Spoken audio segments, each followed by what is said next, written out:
In this video, I would like to give an overview of the editor.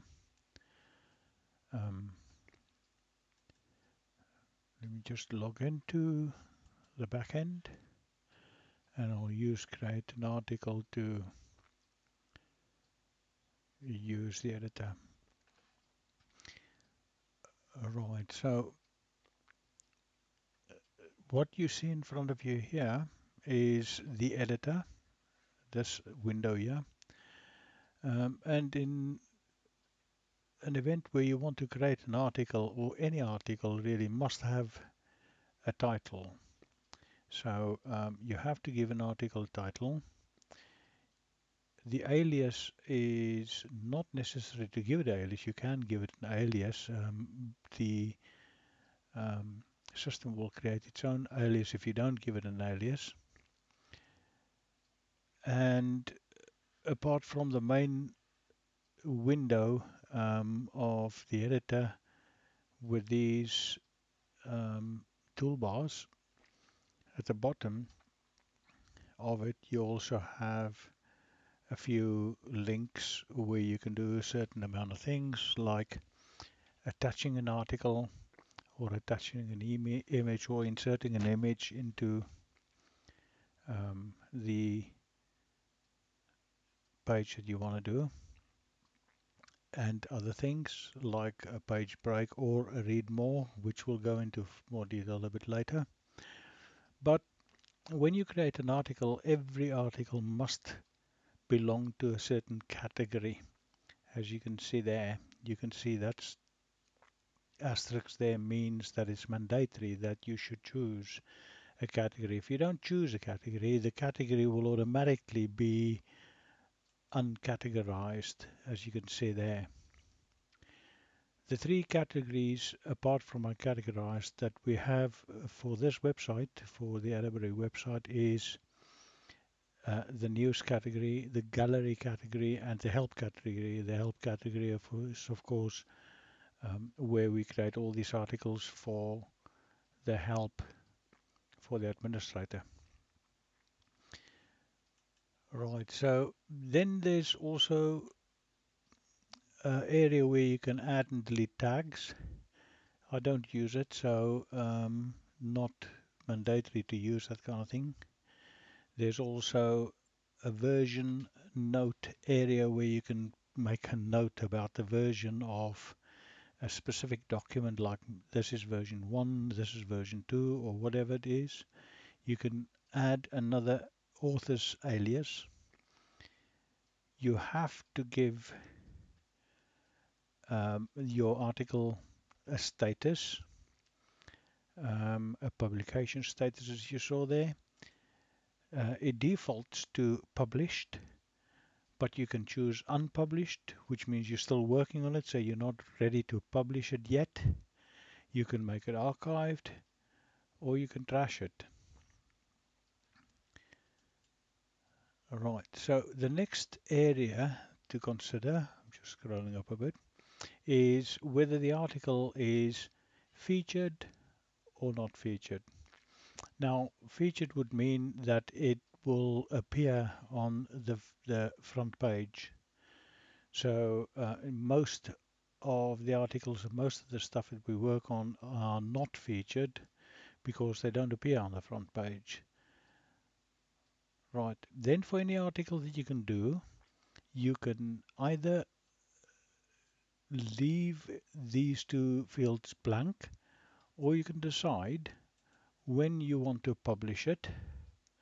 So if you click on that little button there, this will pop up and you will see that shows the date for today as a default, but you can publish it in a few days time. You don't have to publish it straight away. It will look at the date and then decide if it's published or not. For the same reason, you can also decide that an article will only be a temporary article, so it'll be published only for a certain time, and in this case you can choose until when you want to publish it. If you want to publish it for a month, you can simply click on that button, move it on a month, And there you go. If you choose that, it means it will be published for only a month. Thereafter, it'll become unpublished and the public won't see it. In this area here, in this box, you will decide who will have access to the article. This is read access. This is not access to change it or whatever. This is read access. In this specific case, the default is public. So you can choose guest, public, super users, registered or special. Any articles that we want Joe Public to see must be selecting public. Right, then the ordering is just new articles default, of course, to the first position in the category. The ordering can be changed in the back end. You can't change the ordering here, so we'll just skip that area. The language, there's only one choice really, and that is English, so we'll never have to change that. And then you've the last two boxes that you have that could be filled in would be the meta description and the keywords. Now these two are used by the search engines like Google to optimize the search engine to find information on the web. If you have a short description in here in this area, what this article is about, Google and all the other search engines will take note of that and will display it. If somebody searches for something and it picks it up here, then this is what it will display. Same with the keywords. The keywords would be some of the words that are key to the article that you wrote that you would put in here so that the search engines can use those words. If somebody searches for bowls, for instance, and bowls was in part of the keyword here, then they will see this article. So this is just around the main editor window. Now the main editor window is this one here. It consists of an area where you can type your text and do whatever, do the input of whatever you want to do. And it consists of the toolbar section here. You can see there are 3 rows of toolbars, 3 rows of tools that you can use. Now the tools that I do use that are frequently used would be the save button, the cut button, the copy button, the paste button, the paste as plain text button, the paste from Word button, the select button. I would never use print. Why would I want to print something that I put here? And then of course to check your spelling, also important. You don't want to have spelling mistakes go through. These two buttons would be undo. If you typed something, you decide no, that wasn't good enough, and then you can simply undo, so it takes you one step back. If you decide, oh no, that was okay, so I want to redo it, you can press that button and redo it. This will of course only become active once you have something, once you've done something already. This button here would remove any formatting that you have, so what you will be left with would be just simple text and all the formatting around it like colors and fonts and all that kind of stuff would be removed. If you've got a big article and you want to search for anything inside the article or replace something inside the article, you would use those. Don't use it often. These 3 buttons here I use quite a lot because this means that you can select any text and make it bold, you can make it italic, or you can underline text if you want to you want it to stand out. These I don't use a lot, but if you hover the mouse over it, you can see what it is about. I don't use that a lot at all. This block here has to do with forms, and again, I don't use any of these buttons. I've never really used any of those. These buttons here are quite useful. This is if you want to make numbered lists, if you want to make bulleted lists, if you want to decrease your indentation of text or want to increase the indentation, that's what you would use there. These would be to format the text inside of this window. That would left justify, center justify, right justify, and block justify. You can play around with those and quickly find out how they work. This button here, hardly ever use it. In fact, I can't even think of a time when I've ever used it.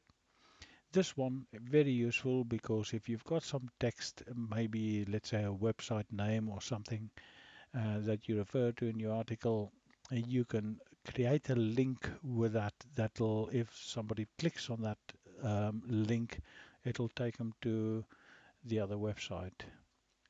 Use it quite often. The unlink would of course be if you have something linked and you don't want it linked anymore, then you would unlink it. The anchor, sometimes quite useful if you want to jump from one area inside an article to another area of an article. That would be useful, but on the same page, but I don't use it very often. This is very useful because this is what you would use to insert images into your article. We'll go into the detail of how to do that much later, but this is very useful and you need to know how that works. This is a similar thing, but that's for a Flash movie. If you want to put something in there, don't use it very often at all. These I've never used. A table, that is quite useful if you want to make a table like almost the Excel type thing inside your article. This would put in a horizontal line, could be useful. This would put in smileys, but I've never really used it in an article. I don't see the point. Then on this line has to do with styling and has to do with formatting of your font, the types of font and stuff that you use. So very important. I never use styles. In fact, if you click there, you will find that there's no styles to choose. Never use styles. I normally just create the style that I want to see myself in the text editor. Generally, I use this always a lot. You can choose whether whatever you have selected is normal text, is a heading 2, heading 3, heading 4, heading 5, and heading 6. You can see it becomes quite small.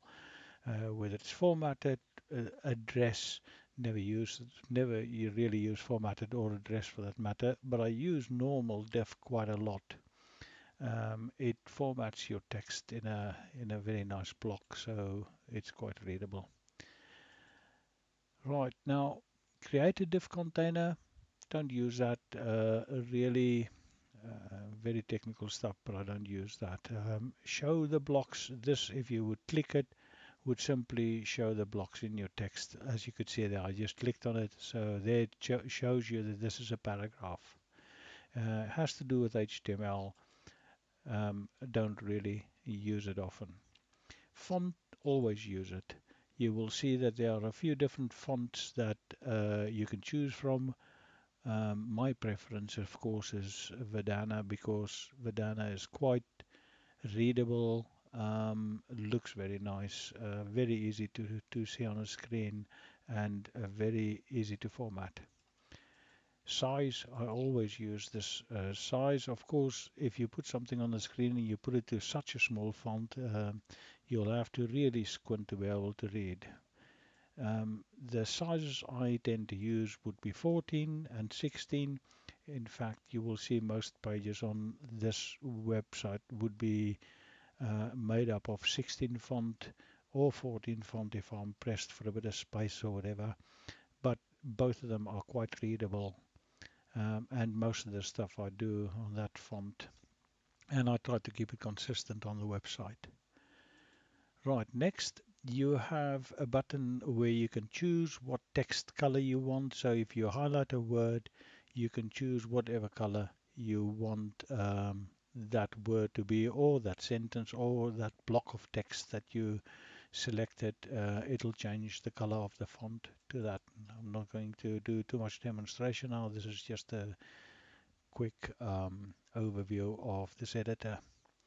There you can insert a background color to any word or any block of text that you've selected. You can create a background color, so the text will be whatever color it is and the background color will then be whatever you make it to be. We'll play around with that some other time. This button here is to maximize your editing area. So if you would click on that, you would see it makes it the whole window size, so it gives you loads of space to work in with the toolbars up there still. I tend to use this sometimes if I want a greater area to work in, but normally this would be larger than the area that you would see on the web page in any case. So if I bring it back, this is the width of the web page, and this editor is almost the same width, so it's much better to work at this width in any case. If you click on this button, it would give you a preview of your work here. If you click on that, you will notice that it made up a new tab. Of course, there's nothing typed in there, so there's nothing to see. If I just close that tab, we're back here. That would give you information about this editor. The name of this editor is Joomla CK. Not much to see really, it is only tells you about Joomla CK. Not something that will be used often. This button here, that button there, and that button there will hardly ever be used. In fact, that button there would change the background of this editor color. So you could, for instance, click there, decide you want it to look like that, and there you go. And this is what it looks like. Quite a sickly color, really. So just to put it back where it was, probably a little bit too white. We can change it, make it a little bit more silver, like that. There you go. This is what it was like, so that is much more visibly pleasing. This is an overview, as you can see, of the editor. That's all I needed to really explain in this video. We will have quite a few videos that features this editor. So yes, you can go in there, you can play around, you can just do your own thing a little bit. Of course, don't save anything. If you do save anything, the only way that you will be able to get to it again is if you save it and you use the category help, because that way you will be able to see it. If you don't use news and don't use a gallery, because it'll put it onto the website for everybody else to see, and we don't want to tell them how we play. But if you put it into the help category, it's only us, me and you, that will be able to see these articles, not the public. Okay, so that is it for the editor. I'm going to click on cancel. If I click on cancel, it just takes me out of the editor. It puts me back into the main screen where I want to be. If I click on admin now, I can log out, and that's it. And this is all for this video. Until next time.